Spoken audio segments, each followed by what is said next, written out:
TV 프로그램들 좀 보시는지 모르겠어요. 저희는 이제 TV가 꽤 오래 없었기 때문에 이제 필요한 프로그램들을 이렇게 봅니다.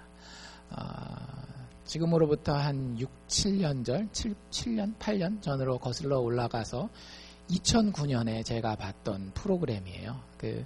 여러분들 혹시 Extreme Makeover라고 하는 프로그램을 아시는지 모르겠어요. 그래서 원래 Extreme Makeover가 뭐냐면 뜯어고치기라는 제목이에요. 그래서 원래 오리지널 버전은 뭐냐면 전신을 다 뜯어 고쳐줍니다. 그럼 견적 내주고 거기 방송사에서 다 해가지고 싹 고쳐주는 건데 그건 제가 잘 안 봤고 가끔씩 즐겨봤던 건 뭐였는가 하면 Extreme Makeover Home Edition이라고 하는 거 해가지고 집을 고쳐주는 거예요. 집집마다 이렇게 막 다니면서 각 주에 이제 하나씩 이제 사연을 소개받아가지고 하는 건데 그 프로그램에서 제가 상당히 인상 깊게 봤던 에피소드가 있어요. 그래서 The Beach Family라고 하는 젊은 40대 초중반이 되는 부부에 관한 이야기였습니다. 그래서 그 가정이 어디에서 살고 있었는가 하면 여행용 뭐라 그러죠? 캠핑카라 그러나요? 좀 크게 생긴 캠핑카인데 거기서 온 가족이 집이 있는데 집이 망가지고 이렇게 그래가지고 그 안에서 못 살고 그 캠핑카에서 살아요.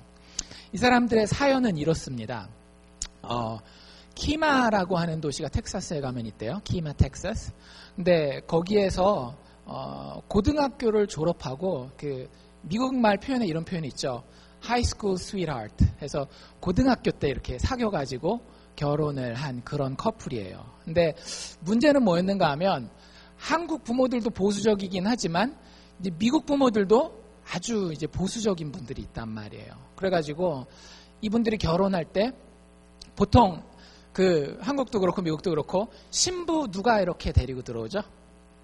아버지가 데리고 들어야 되는데 아버지가 얼마나 화가 났고 그 결혼을 싫어했던지 아버지가 결혼식에 안 와서 그냥 아버지 없이 신부가 결혼식을 치러야 했던 참 극심한 반대를 고등학교 졸업하자마자 바로 한 거예요. 그러니까 자기들은 완전히 이제 사랑의 돈이 멀어가지고 결혼을 하는데 주변의 어른들은 막 못마땅하고 막 그런 결혼을 한 거죠. 그래서 10대 후반에서 20대 초반에 결혼하지 않았겠어요? 고등학교 졸업하고 지들 좋아라고 막 했으니까.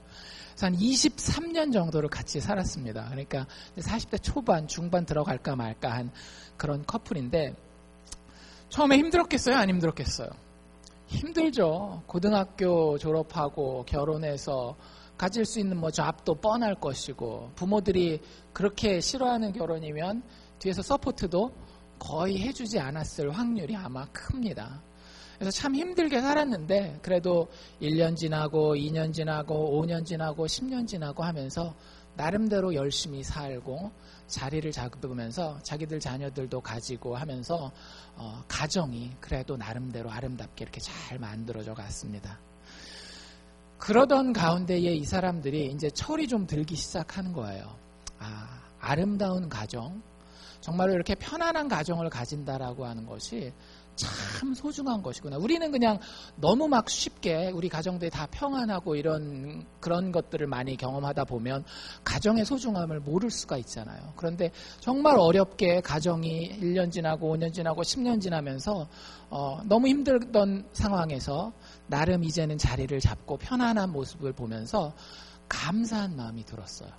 그리고 그 마음이 자기들에게만 멈추었던 것이 아니라 자기 주변의 다른 사람들을 보게 됩니다. 그래서 특별히 어떤 사람들에게 눈이 갔는가 하면 부모가 없어서 여러분들 여기 foster family라고 들어보신 적 있으시죠? 한국은 보통 이제 남의 집 애 데려다가 키우면은 그냥 입양하고 끝나잖아요. 근데 미국에는 입양이 있고 위탁이라는 게 있습니다. 이게 foster family라고 얘기를 하잖아요. 그래서 adoption하고 fostering하고가 좀 달라요. 근데 이 사람들이 자기네들 호적에다가 애들을 올리는 건 아니지만 주변에 보니까 부모 없이 이 집 저 집 떠돌아다니는 그런 아이들이 참 많다라는 걸 깨달았어요. 그래서 자신들도 부모들의 사랑을 받고 지원을 받고 아름답게 결혼 생활을, 가정 생활을 시작했었으면 하는 그런 어떤 아픔이 있었기 때문에 주변의 아이들 중에 부모가 없이 여기저기 떠돌아다녀야 하는 그런 아이들을 하나 둘씩 입양하고 위탁해서 키우게 됩니다. 그래서 결혼 한 10년 지나고 나서부터 그 일을 시작하는데 12년 동안에 몇 명이나 있겠어요? 85명.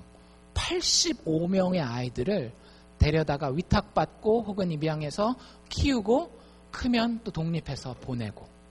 그러니까 참 대단한 거죠. 고등학교 졸업해서 뭐 대학을 다닌 것도 아니니까 뭐 얼마나 막 높은 잡 이런 거 가지지도 않았었을 거 아니에요. 그런데 둘이 그렇게 열심히 일하고 자신들의 아름다운 가정을 이루었을 뿐만 아니라 주변에 있는, 그래서 동네 사람들 이렇게 인터뷰하는 걸 들어보면 이 사람들은 어디 이 동네에 어려운 아이들이 있다라고 하면 거기는 항상 나타나고 아무도 거둬주지 않는 아이들 늘 데려가주는 그런 착한 부모들로, 그런 아버지 어머니로 소문이 나 있었습니다. 그래서 제가 그 TV 프로그램을 봤을 때 그 조그만 컨테이너 있었잖아요. 그 컨테이너가 아니라 캠핑카에 총 몇 명이 사는가 하면 아버지 어머니하고 애들이 13명이 같이 사는 거예요. 그러니까 저도 캠핑카 이제 여기서 몇 분 댁에 있어서 이렇게 들어가서 봤지만, 야, 거기서 너댓 명 이상 산다라고 하는 게 진짜 쉬운 일이 아닌데, 15명이, 엄마, 아빠, 애들 다 합쳐가지고 15명이 살아요. 그 중에 자기 친자식이 4명 있어요. 참 대단하죠? 보통 입양하고 할 때 우리는 자식이 없으면 입양하고 이런 경우가 많은데 자기 친자식도 4명이나 있는데 몇 명을 더 이렇게 데려온 거예요? 위탁받고 입양받은 거예요? 9명을 현재 더 데리고 있는 겁니다. 이미 거기를 지나간 애들은 80여 명이 넘고. 그런데 더 놀라운 건 뭐냐면 그 입양받은 아이 9명 중에 5명은 그 누구도 입양하지 않는 장애아입니다. 아기 때부터 눈이 멀어가지고 그리고 이게 튜브 꽂아가지고 먹지 않으면 살 수 없는 그런 애들. 그런 애들을 이렇게 데려다 놓고 자기 집에서 그렇게 키우는 모습을 봤습니다. 근데 그 에피소드에서 정확하게 나오진 않았지만 이렇게 제가 이렇게 쭉 보니까 이분들이 힘들게 가정을 처음에 만들어서 시작해 가면서 아마 교회를 다녔던 것 같고 하나님의 사랑을 깨달았었던 것 같아요. 하나님이 본인들을 얼마나 사랑하고 은혜를 베푸셨는지를 깨달은 거예요. 그 증거가 있어요. 제가 보니까 애들이 이렇게 와가지고 이름을 이렇게 지었는데 이름이 뭐 이런 거예요. Grace, 은혜, Hope, 소망, Faith, 믿음, Mercy, 자비. 그러니까 아이들 아무도 받아주지 않는 그런 아이들 데려다 이렇게 키우면서 나도 하나님의 가정, 하나님이 나를 자녀 삼아 주셔서 사람들로부터 심지어는 부모들로부터 축복받지 못한 가정이었지만 이 가정이 이제는 어엿한 한 아름다운 가정이 되어가는 그 모습을 보면서 다른 사람들이 거두지 않는 아이들을 데려다가 키우고 그 아이들에게 이런 하나님의 사랑과 소망, 자비의 은혜에 관한 이름들을 붙여주면서 그 아이들에게도 똑같은 자녀됨의 특권을 허락하는 그런 에피소드를 보면서 참 제가 기독교인이지만 나에게도 정말로 이렇게 하나님의 은혜를 받고 하나님의 사랑을 알아서 실천하는 그런 마음이 있는지 그런 삶의 모습이 있는지를 다시 한번 돌이켜봤던 그런 짧은 TV 프로그램이었습니다.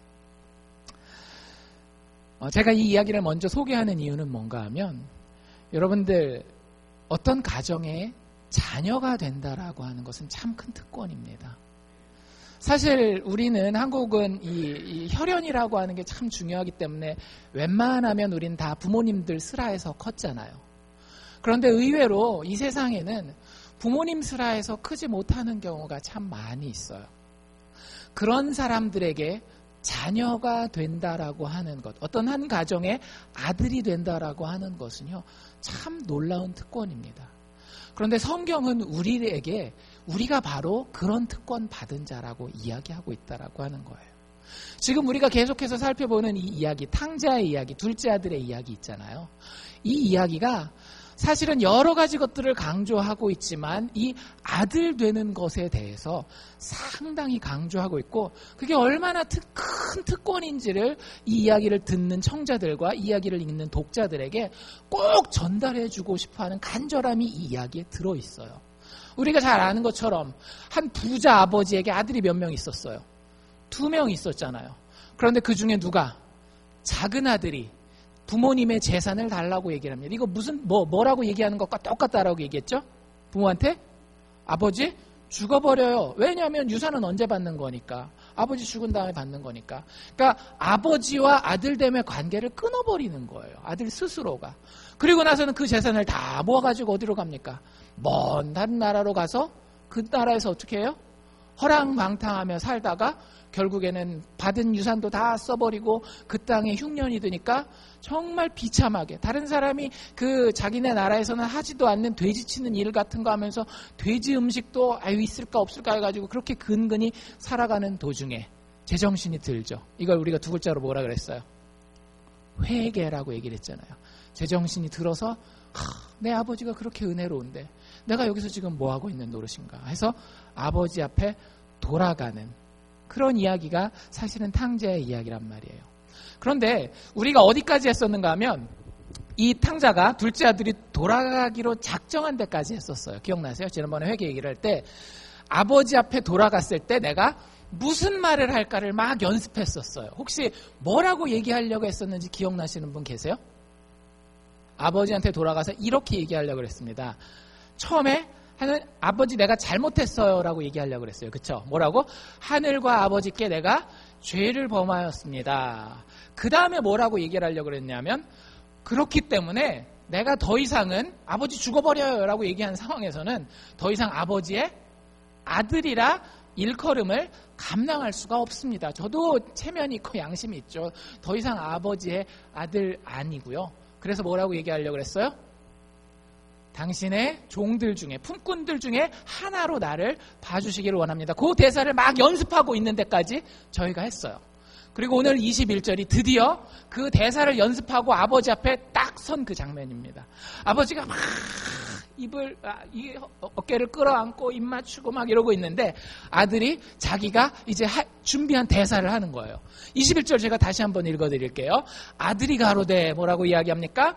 아버지여. 준비한 대로 잘하고 있죠. 내가 하늘과 아버지께 죄를 얻었사오니. 대사 잘 외우고 있어요. 안 까먹고. 지금부터는 아버지의 아들이라 일컬음을 감당치 못하겠나이다. 내가 더 이상 아버지에게 아들이라고 불릴 자격이 없어요. 그냥 종의 하나로만 보세요라고 얘기하려고 거기까지 얘기를 했는데 그 뒷부분에 뭐라고 얘기를 해야 돼요? 나를 종의 하나로 보세요라고 얘기해야 되잖아요. 그렇죠? 근데 그거 눈 씻고 찾아봐도 있나요? 없나요? 없어요. 왜일까요? 기억력이 안 좋아서 까먹었죠. 맨 마지막 한마디는 너무 기니까. 그게 아니에요.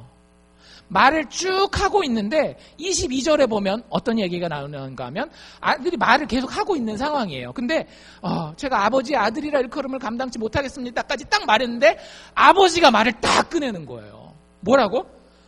아들은 그냥 두고요. 아들은 얼마나 막 이래가지고 얘기를 했겠어요. 아버지 앞에 막 이래가지고 있는데 아들 그대로 그냥 딱 두고 종들을 향해서 이야기를 합니다. 종들에게 뭐라고 얘기를 하는가 하면 제일 좋은 옷 가지고 와서 이 아들에게 입혀라.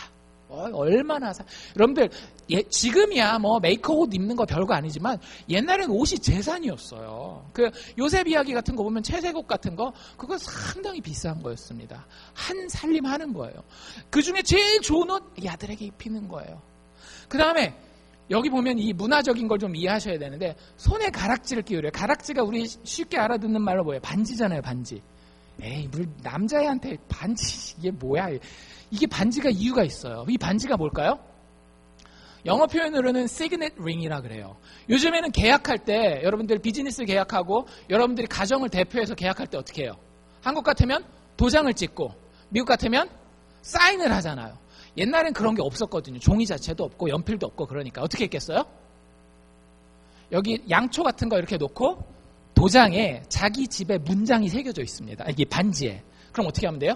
그 양초 같은 거 이렇게 뚝뚝 떨어뜨리고 거기다가 이걸로 도장을 꽝 찍는 거예요. 뭐가 되는 거예요? 이 집안의 합법적인 상속자가 되게 해야겠다라는 거예요. 내가 너를 뭘로 받겠다라는 거예요?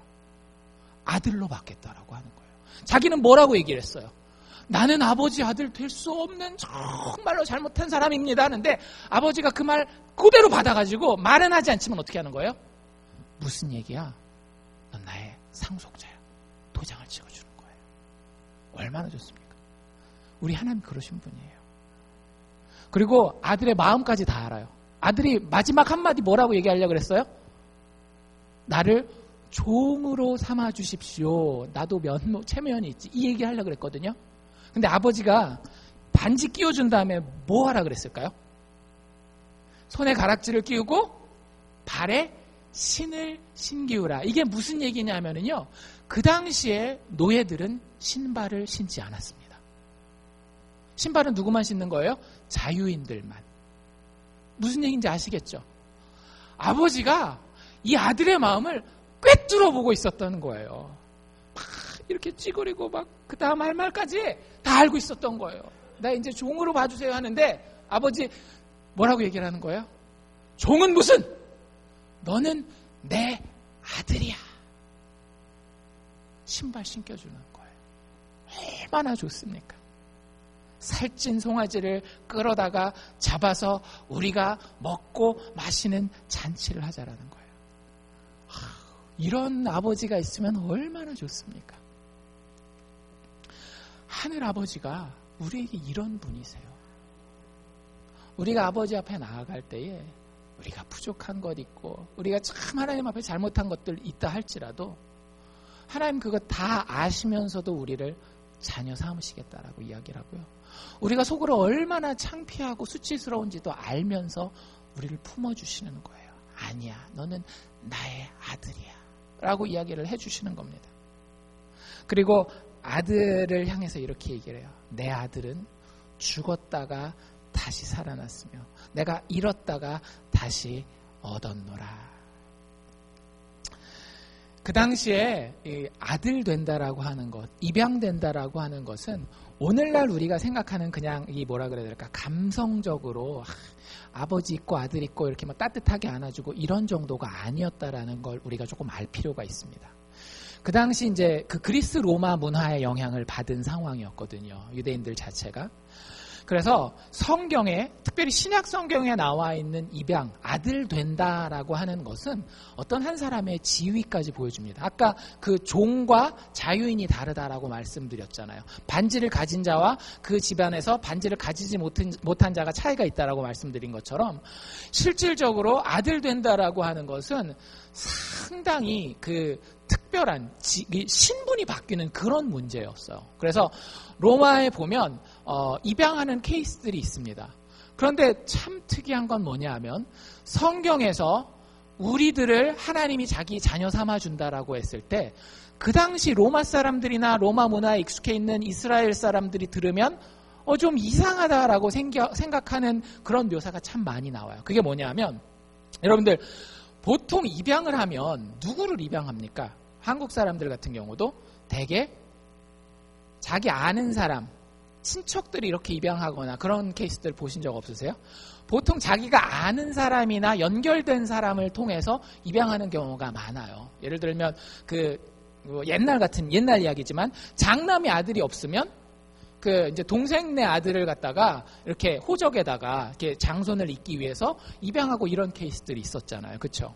그리고 또 이민 오는 케이스들 같은 경우도 이렇게 여기 뭐 큰아버지나 누가 살고 있으면은 입양하는 식으로 해가지고 그 다 누구예요? 아는 사람들 친척들이란 말이에요. 그 당시 로마에도 마찬가지였습니다. 그 당시 로마 그 제국 하에서도 입양이라고 하는 것은 전적으로 모르는 사람, 전적 외인을 입양하는 경우는 별로 많지 않았어요. 게다가 노예를 입양하는 케이스는 거의 없었습니다. 그런데 잘 보세요. 이 아들이 지금 여기서 뭐라고 얘기를 하고 있어요? 자기의 신분을 뭐라고 얘기를 합니까? 나는 아버지 앞에서 더 이상 아들이 아니라 노예입니다. 종입니다라고 얘기를 했는데 그걸 아버지가 어떻게 하는 거예요? 입양하는 거예요.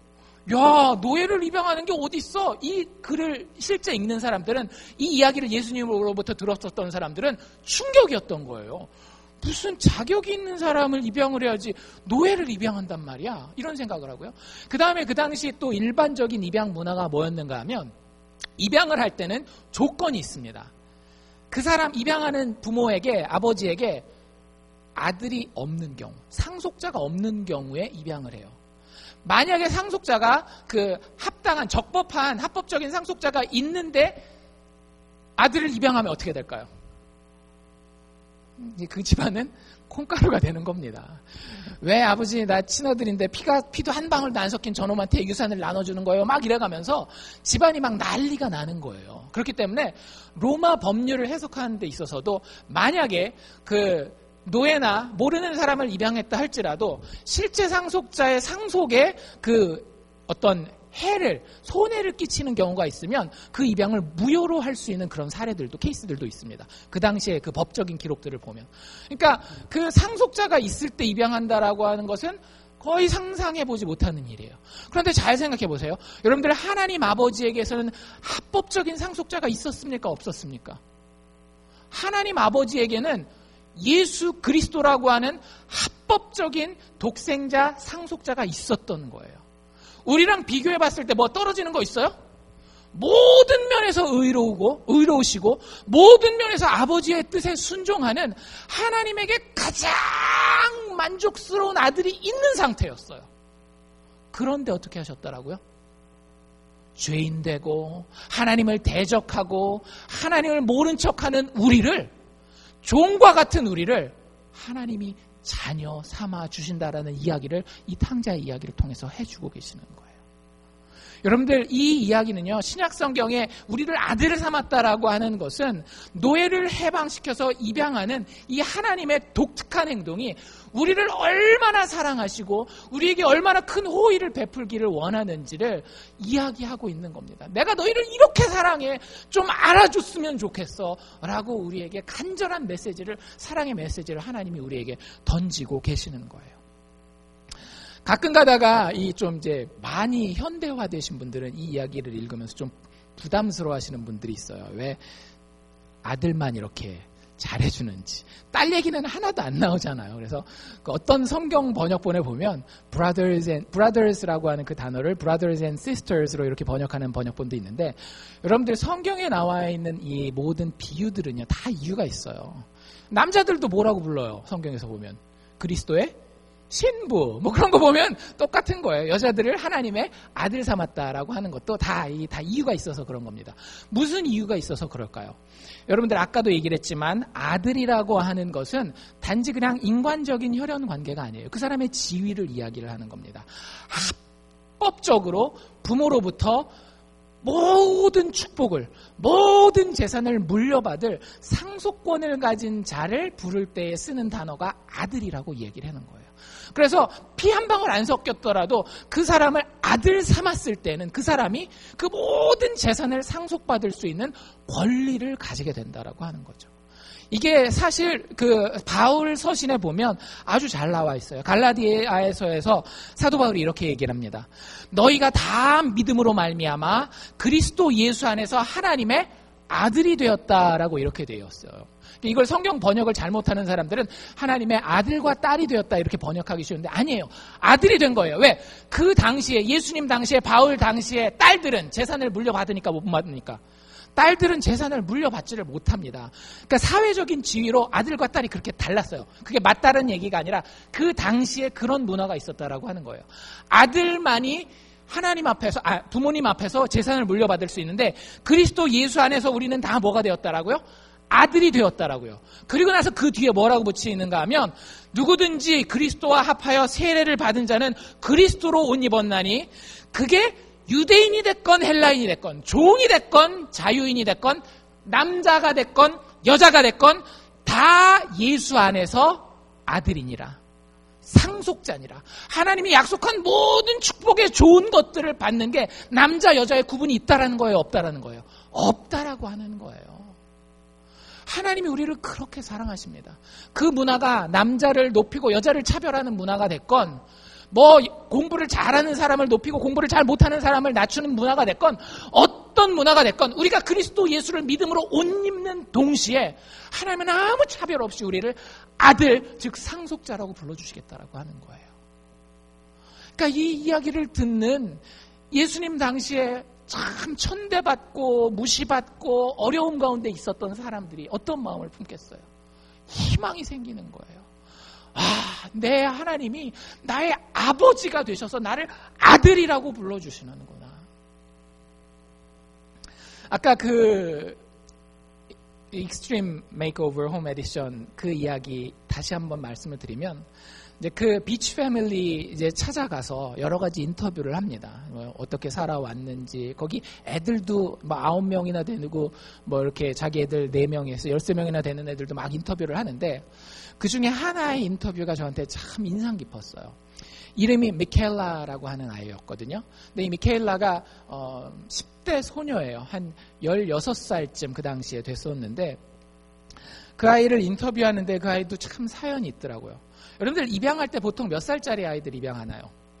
갓 태어난 아이들이 이렇게 입양하잖아요. 뭐 1살, 2살도 너무 많다.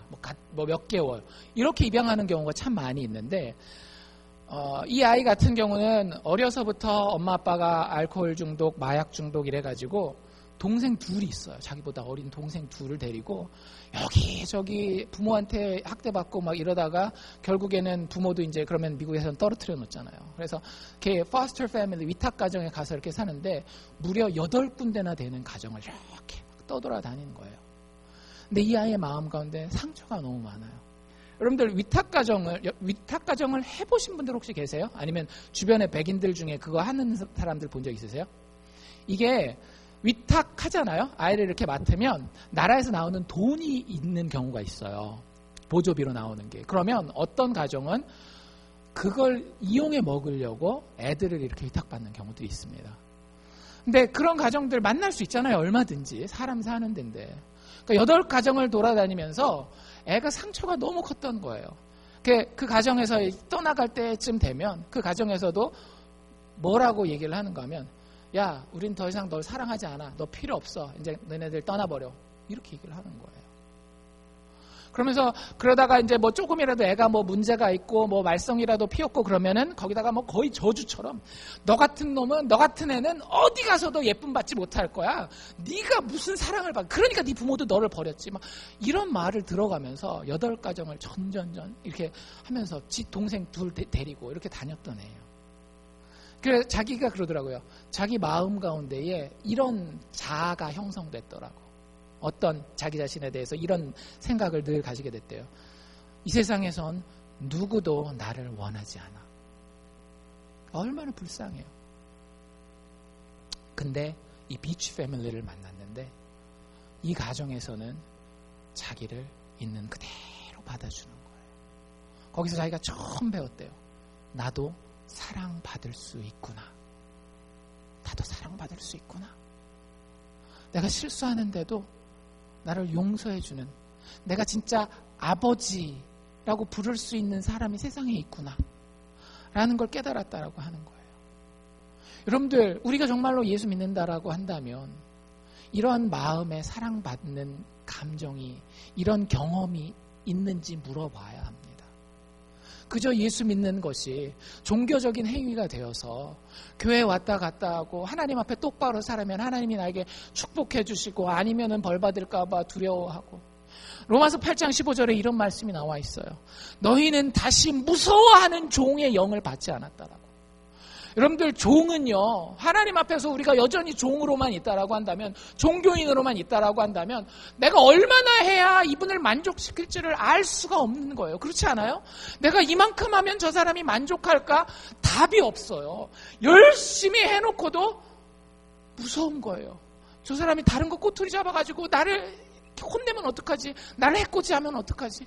그런데 그게 아니라는 거예요. 너희는 무서워하는 종의 영을 받지 않았다라고요. 우리가 예수 믿는 그 순간 우리는 양자의 영을 받았으므로 아바, 아버지라 부르짖느니라. 우리가 받은 특권입니다. 팀 켈러 목사님 설교에 보면 그런 이야기가 나와 있어요. 참 재밌는 농담인데요. 새벽 2, 3시에 만약에 이렇게 내가 누워서 자고 있는데 아내가 옆에서 아프지 않은 상황에서, 아프면 이제 상황이 좀 달라지겠지만 평상시에 자는데 아내가 일어나서 여보 물 하면 됐어, 네가 떠먹어, 그런다라는 거예요. 근데 애가 방문 쭉 열고 와가지고 아빠 물 하면 자기 벌떡 일어나서 가서 물 떠다 주겠다라고 하는 거죠. 여러분들, 그게 부모가 자식을 향한 마음 아닙니까? 그거 여러분들 모르는 사람 집에 가서 문 확 열고 물 좀 먹을 수 있을까요? 할 수 있어요? 못한단 말이에요. 왜? 그 사람이랑 나랑 아버지와 아들의 관계가 아니니까. 그런데 그런 친밀함이 있는 거예요. 우리가 하나님을 믿고 예수를 믿고 하나님을 아버지라고 부를 때는 아바 아버지라고 부른다고요. 여기 이 아바 아버지라고 부르는 표현은 아빠라고 하는 표현이에요. 아버지도 아니고 아빠. 얼마나 친밀해요. 아주 작은 것을 가지고 가서도 아무 시간과 공간에 구애를 받지 않고 내 아버지가 대통령이라 할지라도 대통령 집무실 문 열고 들어가서 아빠 나 신발끈 닫고 떨어졌어 이거 사줘 이렇게 얘기할 수 있는 그런 친밀함 아주 가까움을 가지고 있다라고 하는 거죠. 그 마음 가운데에 내가 아버지로부터 거절받지 않고 용납받을 것이라고 하는 그런 안심되는 마음이 있는 거예요. 나는 하나님께 완전히 받아들여진 존재가 되는 겁니다. 얼마나 감격스럽습니까? 여러분들 육신의 부모에게서도 우리가 이걸 바랄 때가 있잖아요. 내 아버지를 내가 어떻게 하면 만족시킬 수 있을까? 내가 이 정도 하면 내 아버지가 만족할까? 이런 두려움을 우리가 육신의 아버지에게서도 가지는 적이 있단 말이에요. 그런데 우리가 하나님을 아버지라고 부를 때에는 내 하늘 아버지는 나의 있는 모습 그대로 만족하시고 나를 사랑하시고 품으시는 분이야 라고 이야기할 수 있는 거예요. 물론 우리가 망가진 상태에서 계속 변하지 않는 걸 얘기를 하는 건 아니에요. 우리가 정말로 겸손하게 하나님 앞에 나아가면 하나님이 그걸 하나하나 빚으시고 성장시키셔서 하나님과 같은 영광과 아름다움의 모습으로 우리를 빚어가실 것입니다. 그러니까 걱정하지 않아도 되는 거예요. 그런데 그 하나님이 없는 사람들은 늘 종처럼 살아가는 거죠. 어느 정도 해야 도대체 내가 내 스스로를 만족시킬 수 있는지, 내 주변에 있는 사람들을 만족시킬 수 있는지, 혹 신이라고 하는 존재가 있다면 그 신을 만족시킬 수 있는지 늘 불안감 가운데, 늘 두려움 가운데 살 수밖에 없다라고 하는 겁니다. 그런데 하나님은 그런 우리를 향하여서 가장 좋은 옷으로 입히시고 그 손에 하나님이 끼우시는 똑같은 반지를 끼우시고 우리의 발을 깨끗이 씻기셔서 너는 내 아들이야 라고 하는 신발을 신기시고 우리의 삶 가운데 하나님의 가장 살찐 것으로 잔치를 베풀기 원하신다라고 하는 거예요. 너무 좋지 않습니까? 어떻게 이 하나님을 모르고 이 하나님을 무시하고 우리가 살아갈 수 있느냐 말이죠. 그 에피소드 마지막에 그 엄마 된 사람이 인터뷰를 하는데 이런 말을 하더라고요. 자기 그 장애인 아이들 참 전 깜짝 놀랐어요. 어떻게 그런 눈으로 봐도 확 티가 나요. 여러분들 진짜 심각한 장애를 가진 아이들은 눈으로 봐도 이게 확 보이잖아요. 일단 여기 뭐 튜브 꼽고 막 이렇게 돼 있으니까 그 아이를 안고 하는 얘기입니다. 이렇게 인터뷰를 했어요. 아이를 그저 장애아로만 보면 그 아이는 그저 장애를 가진 사람이 되고 맙니다. 하지만 그 아이를 앞으로 더 빛나고 더 크게 빚어질 존재로 본다면 아이는 사람들이 규정하고 사람들이 한정짓는 것 그 이상의 존재가 될 수 있을 겁니다. 모든 아이는 특별하고요. 모든 사람들은 반드시 그 존재의 이유가 있습니다. 다른 사람들이 다 버릴 수밖에 없는 저 장애를 가진 이 아이도 그저 웃는 것만으로 그저 나를 바라봐주고 손을 드는 것만으로도 이미 인생에서 내 인생 가운데의 세상 가운데 큰 빛과 기쁨을 가져다 준 겁니다. 그것으로 충분하지 않나요? 그것으로 충분하지 않나요? 여러분들 우리 육신의 부모가 되어서 죄를 가진 부모가 되어서 우리 자녀들에게 지나치게 많은 것들을 요구할 때가 있어요. 이놈 이것도 이렇게 해야 되고 저것도 저렇게 해야 되고 그게 안 되면 만족이 안 되어서 말은 하지 않지만 그 아이가 상처받는 육신의 친부모라 할지라도 그런 일을 합니다. 알게 모르게. 왜? 우리가 죄인이기 때문에. 그런데 아무 흠도 없고 아무 티도 없는 우리 하늘아버지는 우리를 향해서 이렇게 얘기를 해요. 네가 내 아들 된 것만으로도 충분하지 않니? 나는 충분해. 나는 만족해. 너만 만족하면 돼. 이게 하나님이 우리를 향해서 그렇게 안타깝게 부르짖는 하나님의 사랑의 마음이에요. 로마서 5장 8절 우리가 아직 죄인 되었을 때에 그리스도께서 우리를 위하여 죽으심으로